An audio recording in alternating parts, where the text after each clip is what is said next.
Welcome to Season 3 of Voices of the Goddess podcast, where we empower, inspire, and uplift women to be the goddesses they truly are.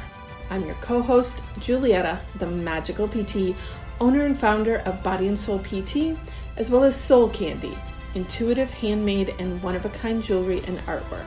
I support people in finding the magic within themselves, creating balance in their body and soul. And I'm your other co-host, Graciela, published, award-winning, and professionally certified portrait photographer specializing in boudoir and personal branding. I create portraits of who you are and not just what you look like so that you can become who you've always been. Join us each week as we sit down for a heart-to-heart chat, sharing stories and insights with listeners across the globe. Laughter and tears alike abound as we access ancient wisdom in modern times through unique and exciting storytelling, supporting you on your life's journey. Welcome to the circle and enjoy the show. Hey, podcast world. Hello, everybody. Welcome to the show. How you doing, Graciela? Woo, good. I always feel like I just ran a marathon. Like, it doesn't matter how long I've been sitting on this couch. I'm always like, how you doing, Julietta? I'm doing all good. So you've got a new studio. How are things going over there? I do. It's been, to be totally transparent, it's been like a little bit like parenting. It's like the best thing in the world and the most terrifying thing in the world all at the same time. So for those that don't know, I'm a photographer and I recently switched studios. I had 800 square feet and now I'm at 1,800 square feet, which is really exciting. It is, probably about the size of a house, I guess. And I definitely have it full with enough furniture for a house, that's for sure.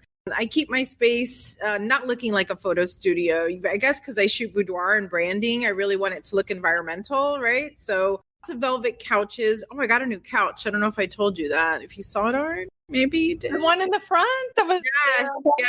Cute new little pillow, but oh my gosh, it's so cute. And then today, of all days, my restroom exploded. I don't know what happened. So I had a plumber here earlier. So it's like, with every good comes a little challenge, and with every challenge comes something good. So yeah, it's been an adventure. But you know what? I have to tell you a story because I did yesterday. We were here for 13 hours or something like that. We did like a big model shoot day. And one of and I say models, but I really mean my clients, right? Non-professionals.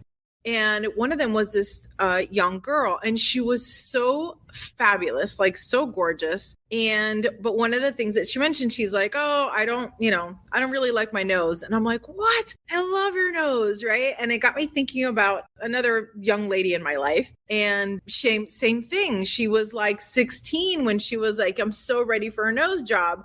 And when she told me that, you know me, I cry for everything. I got so emotional. I was like, oh my gosh, no, don't, this podcast always makes me think about wisdom, which makes me think about ancestry. And, I always say you've got 14 generations of human beings that had to come together in a certain way for you to exist, right? And so I'm hyper fixated on noses right now.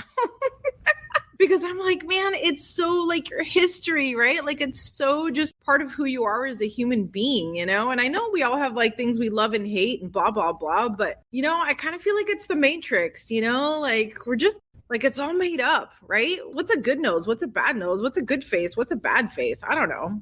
It is totally made up. And, for me, it's always too, like, this is not who we are. This is just, the vessel that our soul chose to inhabit on this lifetime, and sometimes I ask myself, why the hell did I choose this vessel? I mean, there were so many other ones to choose from, but in general, this vessel has done everything I've asked it to do. And so I need to be grateful for that. And, you talking about that, a couple different things that come to mind. We talked about, what's her name? The girl from Dirty Dancing, Jennifer Grey. Yeah. The whole thing where, she went and had this nose job and then no one could recognize her anymore, and I just kept thinking, like, she was beautiful before. Like, why did she do this? Right? Interesting. I always say, like, listen, don't get me wrong, right? Like, do what feels good to you, right? If you feel like you want to alter a part of your body, I mean, I pierce my ears. That's an alteration, right? Like,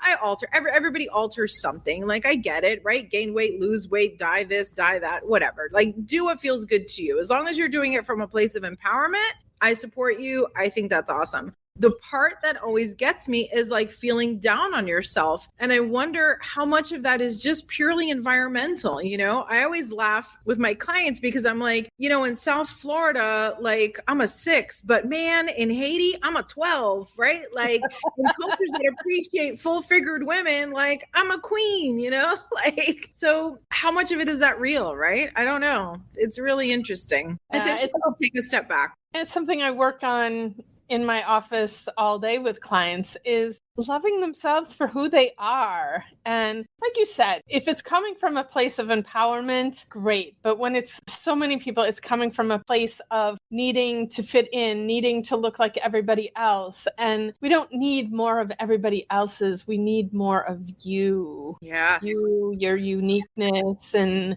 I'd say, you know what, before you visit a surgeon, hop on a plane for a hot second and go somewhere else and just check it out, you know?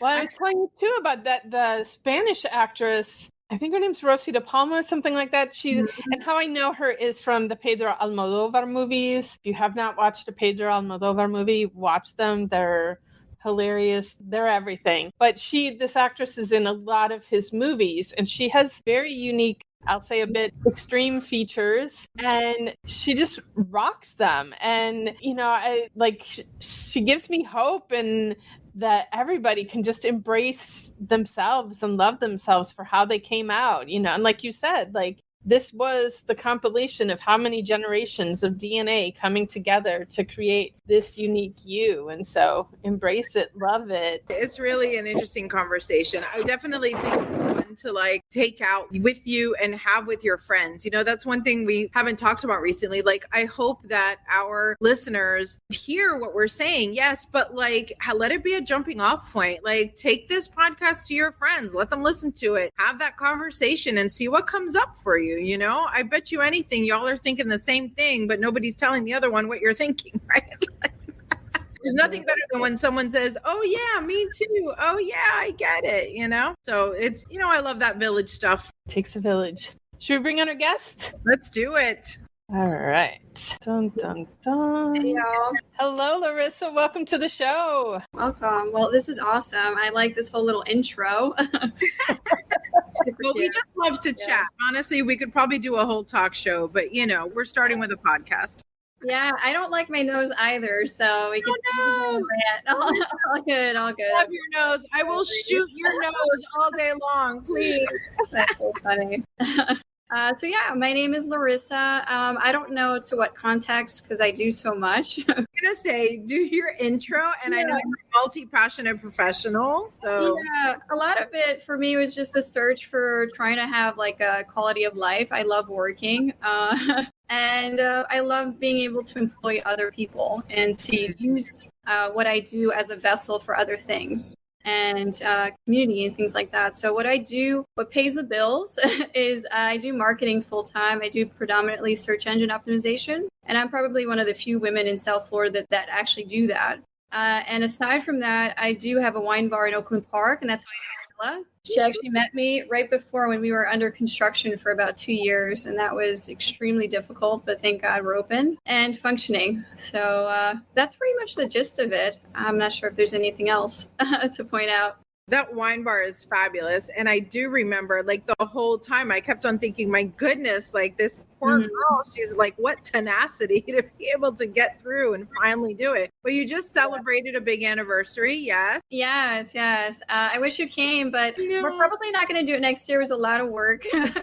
But we closed off the street, basically, and we had kind of like a Wines Around the World kind of festival where all of our distributors had represented a country like Spain, France, California, and stuff. And so it was awesome. We had live music. We had about, I think, 500 people or so that day. Wow. Completely understaffed, and I slept a week after that. But it was awesome because we're such a little bar that we were able to make an event that big. So it kind of proved to us that we could do it, which was awesome too. So Well, and that speaks volumes to your ability to market as well. I mean, gosh, what a better business owner than someone who's an expert in marketing. Like you're like the perfect trifecta there of skills. Yeah, for sure. Like I love, you know, you need some skin in the game. A lot of marketers don't have their own businesses, and it's hilarious sometimes. Like I get sales calls all the time about certain things, and I'm like, well, you just do what you're supposed to be doing. You're going to get clients that way. So, but yeah, so that was pretty, so we were under construction for 2 years during COVID, and it was kind of like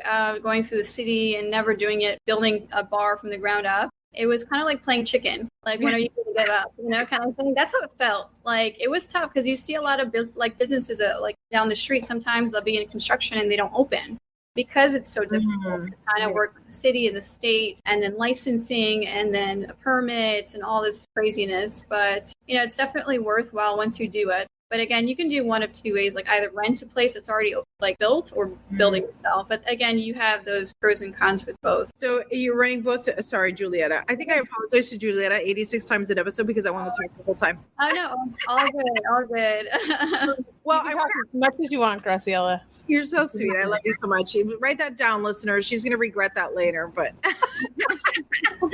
I wanted to ask you our first question because you're such a multi-passionate professional and you have so much experience. Like, what's your why? Like, what's your biggest success story? You know, like whether it's with the bar, whether it's with the SEO, like, where do you find the inspiration to keep on going? Because, you know, you've been through a lot putting that bar together. And I know you host a lot of community folks there. You host a lot of artists and bands and things like that. So like, what's been your favorite, like, man, I'm so glad I did this moment? Yeah, a lot of it is just being able to help other people. So that's what kind of stems through the whole marketing realm. Like when I was younger, I had a family member ripped off by a marketing company. And then after that, my attempts were terrible, but you know, I graduated college during the recession, and then it just kind of fell on my lap. It was like what I've been doing it since high school. And thereafter, I just kind of started in that way.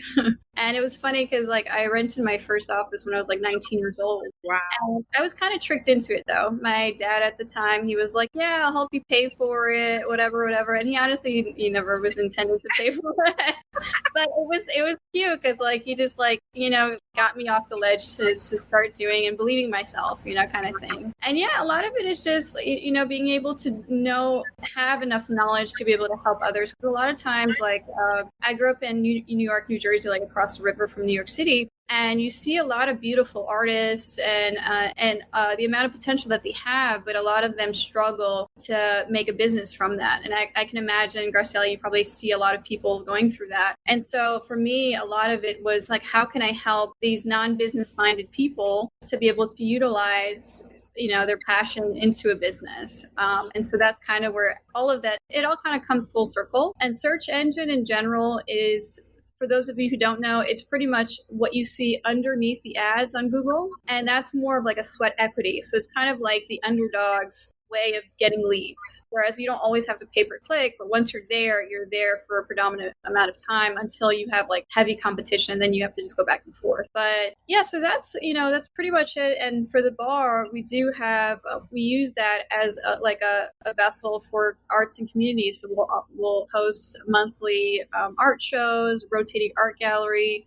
We always like to feature new artists for Saturday nights and some other events and things like that. So however we can, based on our constraints, like we're able to help. So, and we've had an awesome community. So like a highlight moment was just like, you know, just people coming in and they're like, oh my God, I love the vibe of the bar. Like little things like that. It's just, it's nice to see, or the types of people that actually go. You know, it's such a mix of people. It's not from the actual direct vicinity. Like we get everything there, and it's awesome. Yeah, well, you've seen it, Graciela, sometimes. Yeah, well, I was going to say it's totally got that speakeasy vibe. I think Julietta's been as well. And, you know, when I walked in, I fully expected it to be like all women. I don't know why. Maybe because it's a women-owned bar, you know, you don't see a lot of that either. But it was such an eclectic mix of people. And I'm like, man, it's like home. It's like a chic hometown bar, like hometown, like anyone can go, but super chic and cool, but small enough to be chill. Like you can, I always say that I like hosting events for old people so that you can hear over the music, and your bar has that. You can actually have a for sure. It's something definitely laid back. And it's cool because we give opportunities to the bartenders to kind of create their own, invite their friends and be comfortable, where it's not like me dictating, oh, it needs to be this way. Obviously there's like confines to the brand, but there's always way like, hey, like give enough creativity for them to kind of make it their own in a sense too. So that's what I like about like community in general, that type of thing. Beautiful. So our listeners and Graciela and I are big readers, book nuts, and so we're always looking for our next read. What is one book that you wish all women would read? That's a great question. I'm not actually, I read, but I do more podcasts and actually like audiobooks and stuff like that. But I was actually stumbling across, this is actually a workbook that I'm currently working on. It's called, it's kind of heavy, to be honest. It's called the 12 Steps of Adult Children. And it just talks about, it started with, I guess, alcoholics, but a lot of it stems from our childhood that we don't realize, like tendencies like perfectionism, judging ourselves, stuffing our feelings, addictive lives overall, abandonment issues, like stuff, isolation, procrastination, mistrust. So stuff that we think that is normal is really not, and it stems from other places. So as you probably know, like trauma is held in our body. And for me, I think in my late 20s, I kind of realized what really helped me in business was being able to release a lot of the old wounds that I had. And I didn't realize it affected my business at all, you know? Sometimes we have like those repetitive thoughts and stuff like that, and it gets or held in our body, like, you know, in our muscles and things like that. So after that, it's just like you're able to make better decisions and really think in a clearer mind versus you're just like, you know, targeted in one direction and can't see all of the options available. So I like, you know, working on myself for the most part. And if I'm able to help other people in the process, I'm happy to do so as well. So it's kind of heavy though. Like it goes through like everything that it forces you to go through everything. So I'm kind of like in the beginning of it. So it's a whole thing. So Larissa, I don't think you realize how, in what such good company you are. Because I myself am the adult child of an alcoholic. And when I read the original book, I remember reading it probably in my mid-20s. Mm-hmm. And I read it and I was looking around, like you read something and you look around like, is someone watching me? Because it felt like reading my diary. Like all of those things that you just listed, I'm like, oh my gosh, that's me. I do that. And we literally every episode, you know, something about this type of thing comes up. And I always say like, everyone's like, oh, wow, you do everything so perfectly. And I'm like, thanks. It's childhood trauma. It has, you know, little do I know that my insistence on being perfect and making sure everything was right and being a people pleaser and all of that stuff came from all of that. It all stems. Yeah, it's heavy. Like I think a lot of people could relate. You know, unfortunately, the name of it is kind of intense, but it's a lot. You know, and it's helpful for the most part. It's a workbook, so this is not the book. This is the workbook. Yeah. No, I didn't even know there was a workbook. Yeah, the workbook is intense. So it forces you to put like everything down, you know? Well, so. I want y'all to know, like, I did not come up in a traumatic childhood. I came up in a beautiful childhood, and I still feel the need to be perfect. And I had one of these aha moments. Like, my parents would tell everybody that I was perfect, you know, and on one level you go like, oh, that's amazing. And then I had this aha moment like, oh, that's why I'm afraid to fail. I can't make mistakes. I have to do everything exactly right because I've been told that's who I am. I am the perfect one that doesn't make any mistakes. So while I have my parents' unconditional love and support, it still formed me into this person that always has to do everything right. Until now, I give my permission to mess up all the time. It's great. Yeah.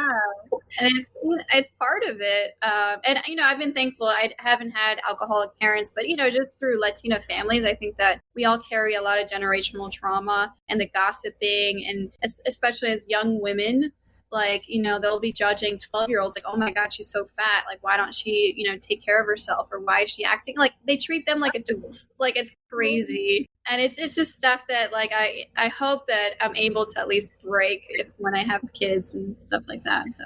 Well, I'm here to tell you that you can. I will tell you that my grandmother, who I absolutely love to death, I will never forget, probably when I was about 12 or 13, she taught me, young ladies, that we sit up straight and that you always hold your stomach in, that you always hold your core. And so I literally have been like holding my stomach in for like 20 years. And then I think it was probably, and maybe it may have been like when I got pregnant, like when I couldn't physically hold it in anymore. And I was like, my God, this is bullshit. I'm so tired. Like, how long do I have to do this? Well, also, we need to breathe into our bellies because the diaphragm coming down is what massages all our internal organs and keeps them operating optimally. And it's such a big issue out there that, like, all the time I'm teaching people how to breathe into their bellies because they breathe into their chests. And it's like, no, that's so unhealthy. Breathe into your belly. Let it hang out. It's beautiful. And thank you for bringing up that trauma is stored in the body. That's something that we work on a lot. And Julietta is absolutely the magical PT. Not only is she just a physical therapist, but she assesses you on a lot of different levels. And I know, Julietta, you see a lot of that in your work. Yeah, so you probably see a lot. And, that's part of my journey because traditionally in physical therapy, nobody's looking at emotional traumas, and everything physical has an emotional component to it. And everything emotional has a physical component to it as well. Like, it's not one or the other, but they both feed off of each other. And, because people don't look at that whole picture, that's why a lot of people keep walking around in pain because nobody's addressed both sides of the issue. And I will tell you that when I was growing up in elementary school, middle school, I had the worst stomach aches, right? Just like terrible stomach aches. My mom took me to a million GI doctors. Nothing was wrong with me, whatnot. When my parents got divorced, my dad being the alcoholic and my mom not, I went to live with my mom and I didn't see my dad, and my stomach aches went away. And then years later, like 15 years later, when I got divorced, my stomach aches totally went away. Like, I was a brand new woman and I was like, oh my God, there was never anything wrong with my stomach, like it was just trauma leaving the body, so That's crazy. yeah, it's really amazing. So I want to ask you, I'm sure you've had a lot of experiences in your life. What's one piece of advice that you've received from a woman that really changed your life? And I know it's hard to bring down to one little nugget, but if you had to pick something that just opened a door for you, what would that be? Ironically, I'm surrounded by a lot of strong women, thankfully. But, I was thinking about this for the last few days, and I was just like, honestly, some of the strongest pieces of advice have actually come from men. Powerful. And it's just probably I would, I love the whole female empowerment and everything like that, but I also think that we need to be open-minded to everyone that has that knowledge and is willing to share. And, I've been fortunate to have very good advice from both. But I think some of the prominent ones, I remember someone really shook me to my core. It was a friend of a friend. This guy was a millionaire, and he did construction in South Florida, and he did it, he built it himself. It wasn't family inherited or anything like that. And he was asking me specific questions about the business, what's going on. And he's like, honestly, you should be doing better. You should expect more for what you've done. And it was just kind of like, whoa, it was this tone that was so serious. And it was like, you just need to expect more from yourself. Not so much to be hard on yourself, but a lot of times we just settle. Or we think that's good enough. It pays the bills. It's good enough. No, you deserve more for yourself. And I think that was a staple.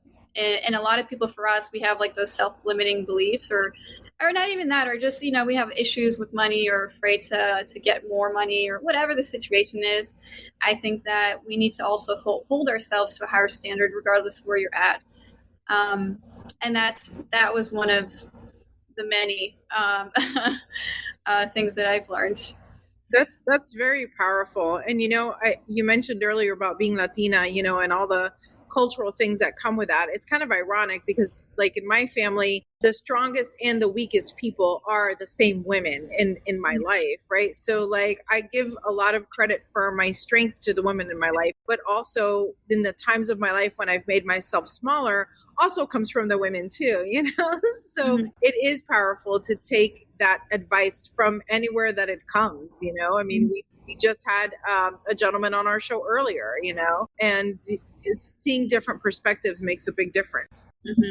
I think in general, our society has, like, men are taught to always expect more, and we as women are taught to expect less, and or to be okay with what we get. And so I love that he was open enough to say that to you, because I think historically, like, men save those tidbits for each other.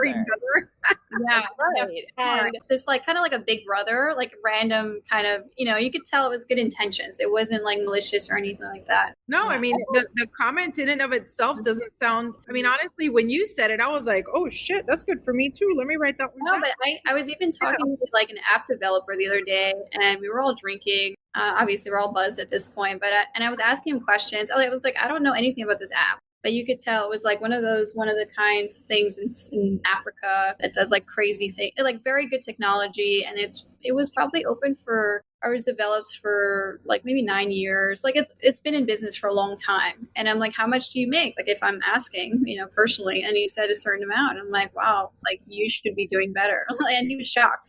He was just like, oh shit, like I should be doing better. You know, it's just, you know, men, women, like we all need to expect better for ourselves. So that was. And I think it's healthy to shake things up for that too. You know, like the purpose of this podcast, right? It's to inspire, it's to empower.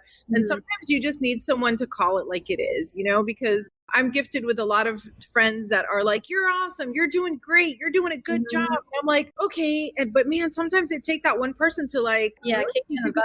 Yeah, for sure. Right? And I do believe in coaches too, like definitely hire professionals in their field, however, whatever issue you're encompassing, you know, get that bookkeeper that you need to like balance the books, you know, really get yourself on point and, you know, lean into your strengths. But everyone has something to offer, I think. We had a quote earlier that someone said, outsource everything but genius. I was like, oh, that's such a good one. Like, perfect mantra for a business owner. Yeah, business is hard. Like, you know, we're used to hunting, and a lot of employees don't really understand that. So yeah, I don't miss being the boss. Having employees is hard. Yeah. Did that for about 15 years, and I'm happy to not have employees now, because it's never boring for sure.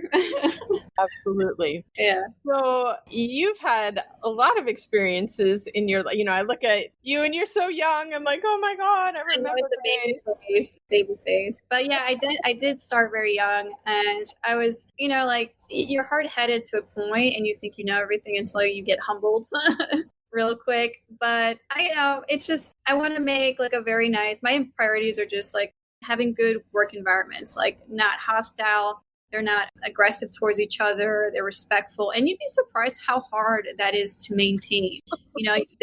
People love to cross these boundaries all the time. So, well, everyone carries their own trauma, right? Like, yeah, for sure. So, yeah. And, you know, I'm very grateful for this whole like podcast situation. This conversation is awesome. So I wasn't sure what to expect.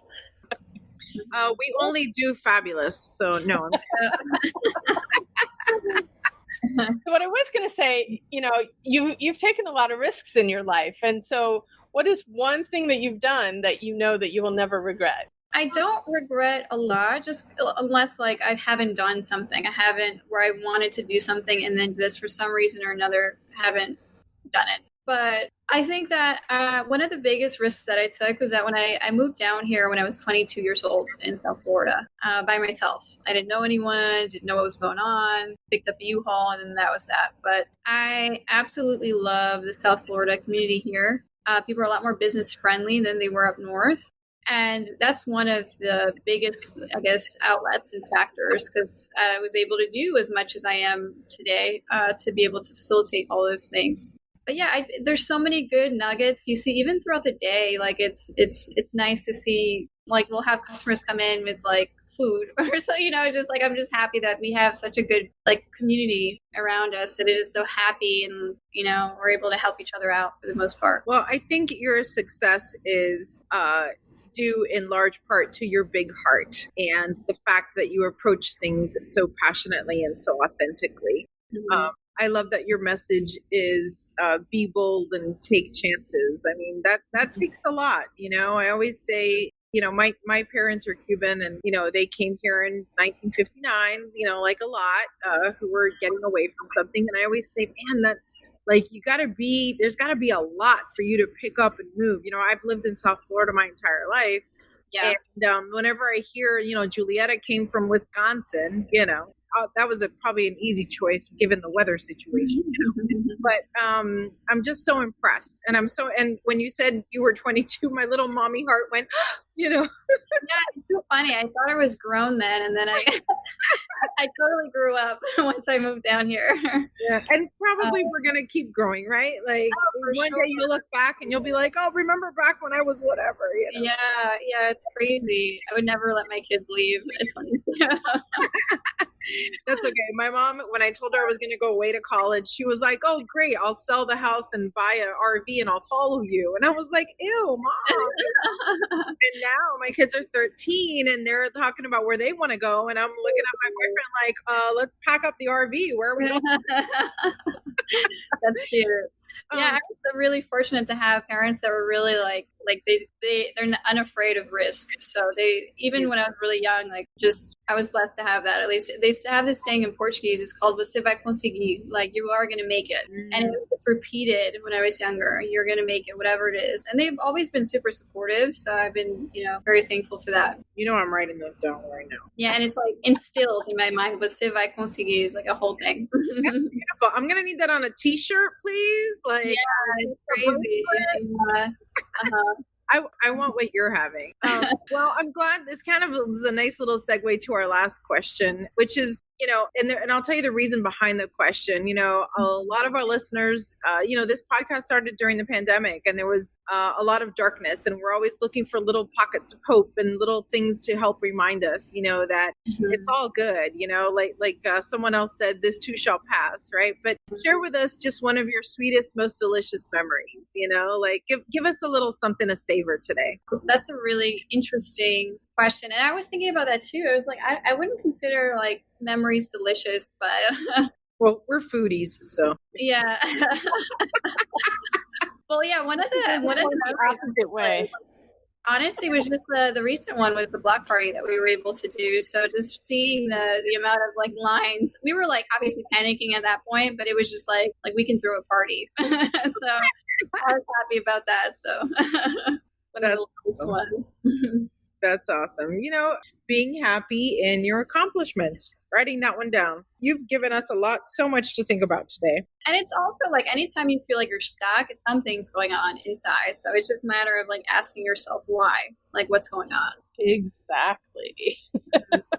I got it. We want to thank you so much for joining us today, Larissa. It has been great having you on, hearing about all your successes and seeing the passion you have behind what you do and the heart you have behind what you do. We need more businesses with heart. And thank you for the invitation. I honestly don't consider myself a success. I just think that we're all works in progress, and I'm not done yet. You know what I'm saying? I'm not retired. So. Well, I would challenge you, Larissa, to hold the belief that you can be a success and a work in progress at the same time, because you are absolutely a success. You, your nose, your background, your workbook, all of it together, it is a success, and you are absolutely an inspiration. I mean, I'm not just saying that. Like you really are. I mean, I've been impressed with you since the moment you walked in the door, and I was like, oh my God, look at this young girl. And you're like, I'm a grown woman, I'll definitely think about that for sure. I appreciate you, and I know our audience does too. So thank you so much for hanging out with us today. Thank you, guys. All right. Y'all on the flip side. Take care, y'all.